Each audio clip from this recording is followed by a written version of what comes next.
The silence of God. The inaction of Christ. When we turn to Holy Writ, this mystery of a silent heaven, which is driving so many to infidelity, if not to atheism, seems to become more utterly insoluble. The life and teaching of the great prophet of Nazareth have claimed the admiration of multitudes, even of those who have denied to him the deeper homage of their faith. All generous minds acclaim him as the noblest figure that has ever passed across the stage of human life. But Christianity claims for him infinitely more than this.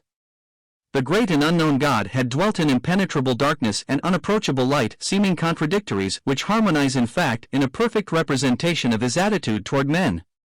But now he at last declared himself.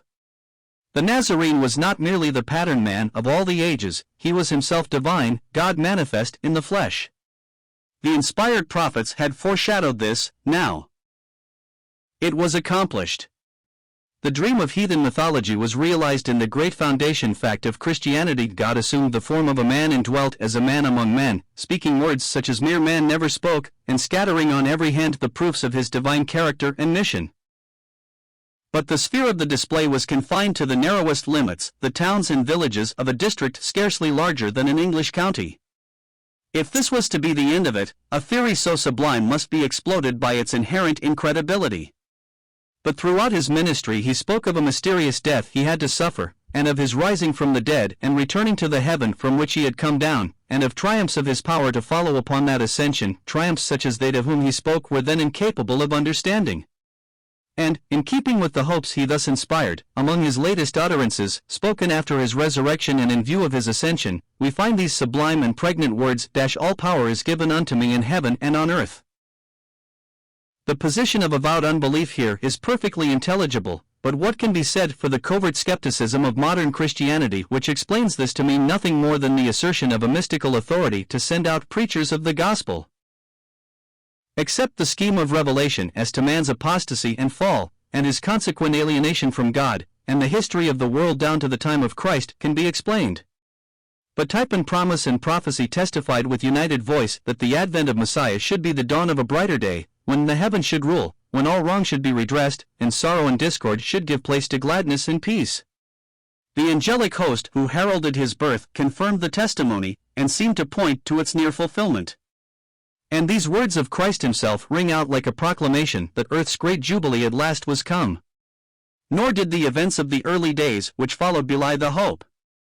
If because of a great public miracle wrought by them in his name the apostles were threatened with penalties, they appealed from men to God, and then and their God gave public proof that he heard their prayer, for the place was shaken where they were assembled. 1. Sudden judgment fell upon Ananias and Sapphira when they sinned, and as a consequence great fear came upon all. 2. By the hands of the apostles were many signs and wonders wrought among the people. 3. From the surrounding villages the multitude, that is the inhabitants en masse, gathered to Jerusalem carrying their sick, and they were healed every one. 4. And when their exasperated enemies seized the apostles and thrust them into the common prison, the angel of the Lord by night opened the prison doors and brought them forth. 5. At this very period it was, no doubt, that the martyr Stephen fell.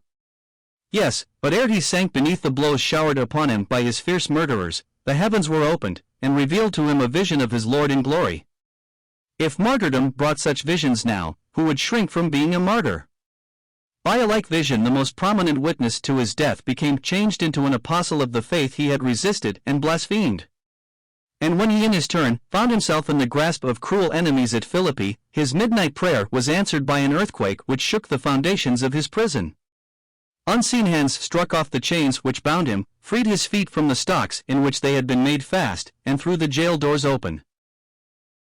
The Apostle Peter, too, had experienced a like deliverance when held a prisoner by Herod at Jerusalem, and this on the very eve of the day appointed for his death.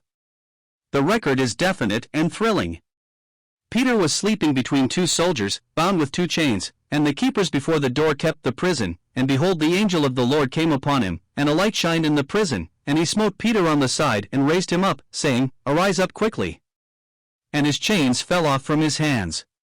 The iron gate of the prison opened to them of its own accord, and together they passed into the street. These are but gleanings from the narrative of the opening chapters of the Acts of the Apostles. Divine intervention was no mystic theory with these men.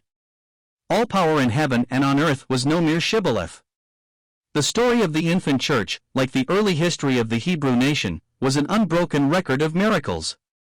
But there the parallel ends.